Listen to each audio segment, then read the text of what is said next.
So hi and welcome to my chat. Today I'm going to be talking to Dr. Debbie Lassiter from the Convergence Resource Center. Debbie, welcome.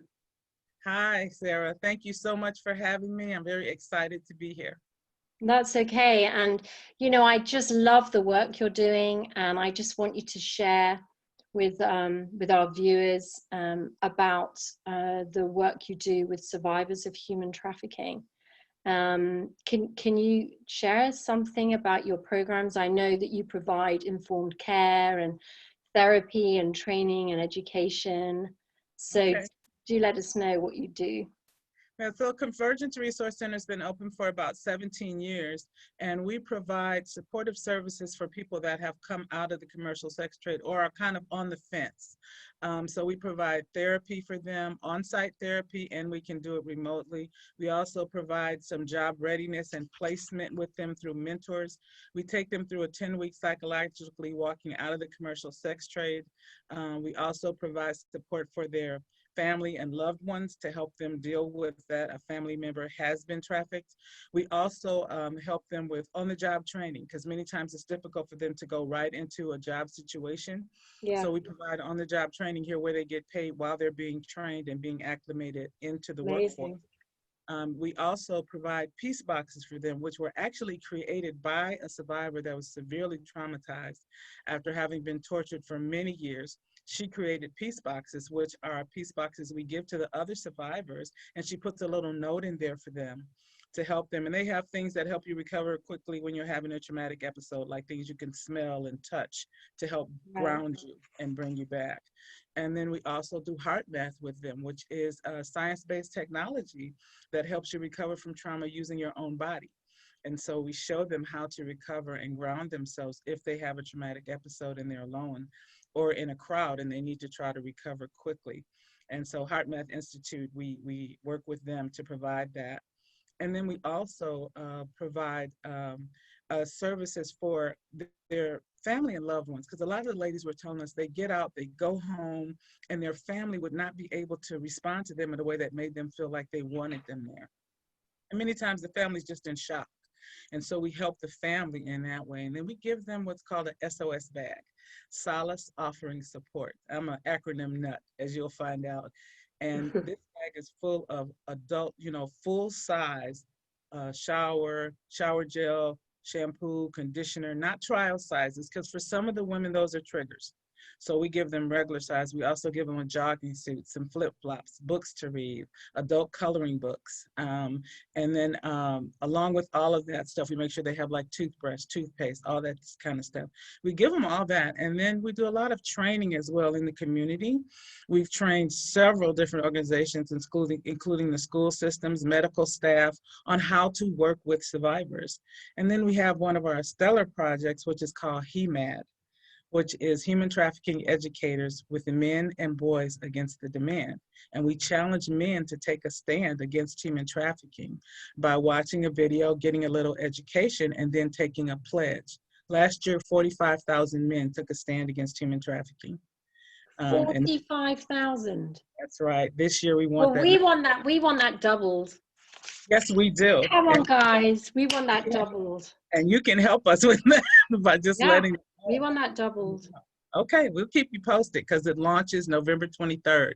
And we really want the men to take a stand against human trafficking. And what do they have to do? So what they'll be doing is we'll look for a point man or point person in their area. They'll get a little bit of education on what human trafficking is. They'll watch about a 4-minute video, and then they'll take the pledge. And the pledge was written by one of our state representatives, Jason Fields, who takes a real strong stand against human trafficking.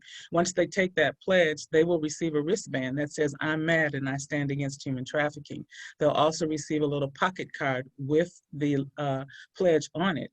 And then we'll ask them to recruit other men to take a stand, to train men, to help train young men, because a lot of our young men think there's no harm in this, and so letting them know that there is harm in this, that you are hurting someone, and to take a stand. And so we're hoping that, because as well as I do, that human trafficking is a supply and demand business. If there was no demand, we wouldn't need the supply. So we attack the demand side while we're helping the supply side, if you will, we got a better chance of putting the real dent in this thing. So that's November the 23rd. And is there a link? Is there somewhere that people, that the guys can go to sign up? Yes, they can actually go to our website at convergenceresource.org. That's CON as in Nancy, V as in Victor, ER as in Red, G as in George, EN as in Nancy, CERESOURCE.org. And just click on the HEMAD link, and they'll be able to get some more information. And we're just formulating what the launch is going to look like this year, because they can even be one of our point persons in their area and get a very nice black polo shirt that says, "I'm mad and I stand against human trafficking," in the upper pocket with the logo. Well, good luck with that, and please keep us updated. So Debbie, what actually got you involved with this? Well, when I was younger, I was considered kind of like an underdog, if you will, always trying to help the people that nobody else was helping. And I started working with women in prison initially. And we discovered that about, I would say now, as high as 80 to 90% of the women that were in prison for what we were calling prostitution were actually victims of human trafficking. And so we started offering services for them because we couldn't find anyone else that was actually doing it. And as we started offering those services, we realized that the best, if you will, tool or person that can help you in this fight are survivors.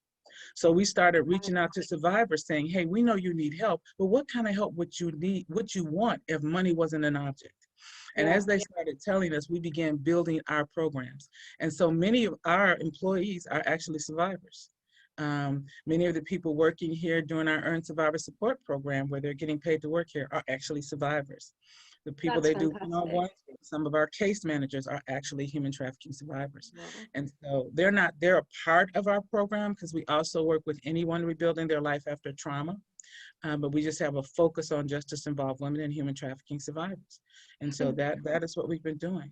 That's fantastic. And so over the last 17 years, do you know how many survivors you've helped? Well, actually, we have a count. We had to count it for some other reason. So we've helped over 900 women out of this center since we started. 900 women. And some of those women are working with you as well. Yes, I mean, obviously yes, not all 900, but how yes. incredible is that?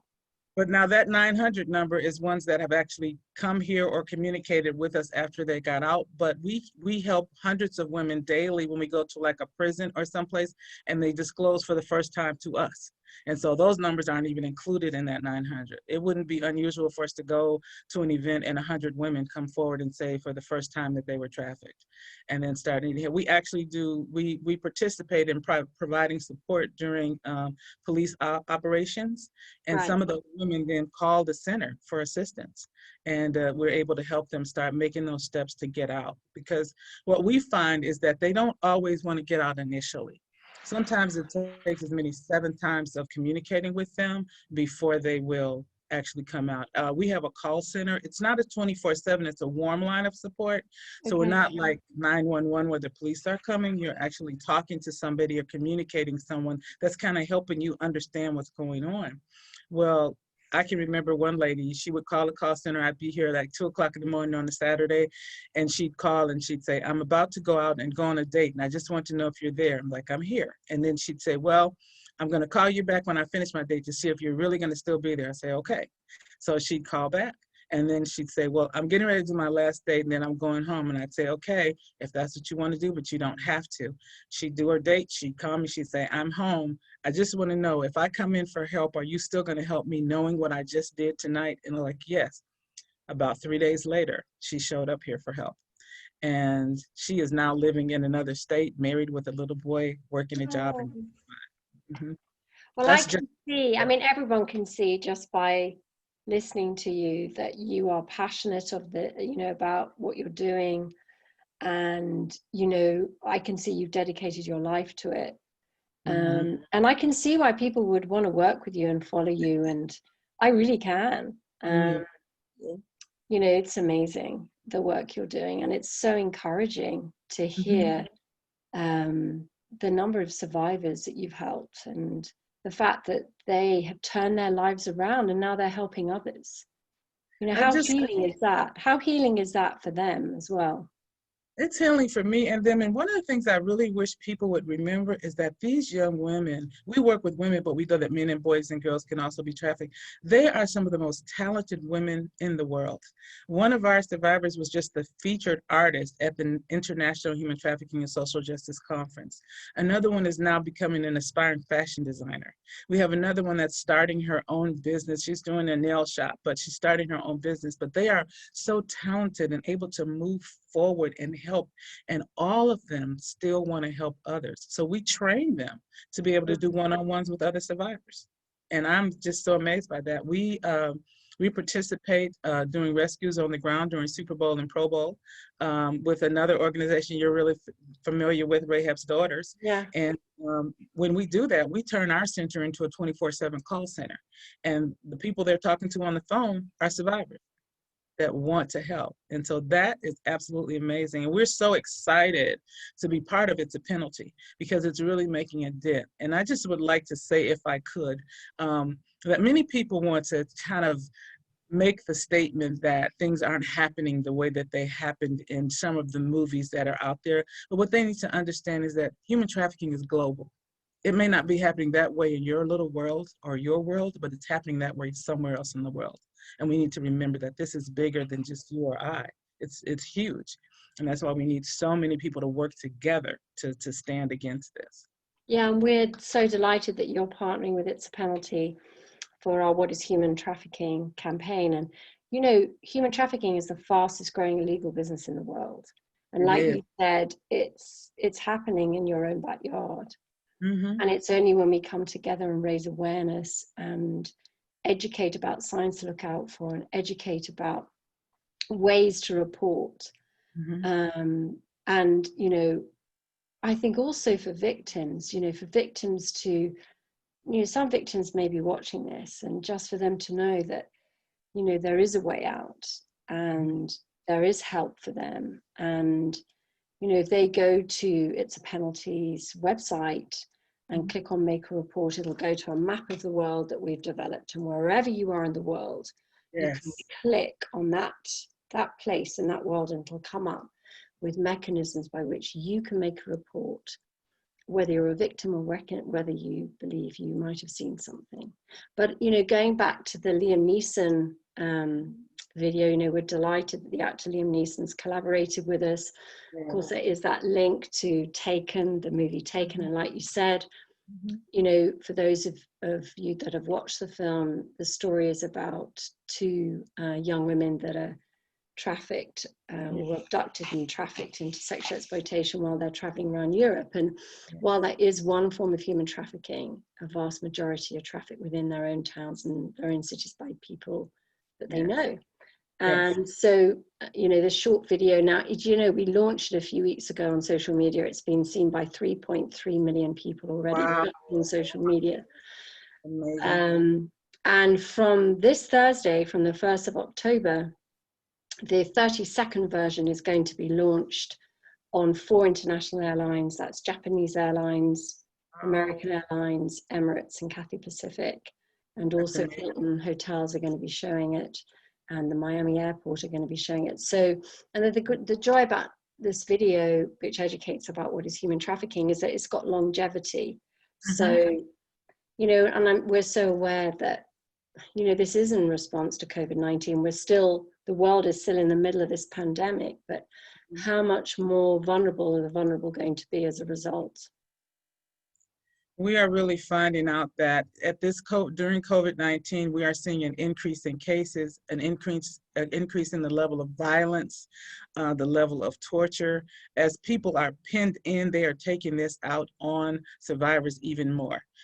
Even inter-familial trafficking seems to be worse now than it's ever been. And along with other cases of violence against women, you're seeing an increase in this. And we're seeing more than ever displaced people that have escaped and they need a place to go. And we're finding that housing is a big issue, as I'm sure you're aware, that housing is a big issue, but an issue that many people have kind of missed is that inter-familial trafficking, being trafficked by another family member, and now being locked in the house with them where they can have people come and you can't get out, and it's harder to get help. You know, so these things are all increasing at this time, where we'd like to believe that they're not that bad because people are locked in. That's completely opposite of the truth of what we're seeing. Yes. Well, listen, Debbie, it's been a complete pleasure to chat with you. And can I just say huge congratulations for the amazing work you're doing, you and your team. And thank you so much for partnering with us, because it really is, you know, by coming together that we're going to make a difference. So thank you so much. I want to thank you so much, Sarah, because often the person that's kind of leading the charge, we just lay everything on their shoulders and forget to say thank you to them. So I want to say thank you so much for allowing us to be a part and for the amazing work that you're doing. Thank you so much, Debbie.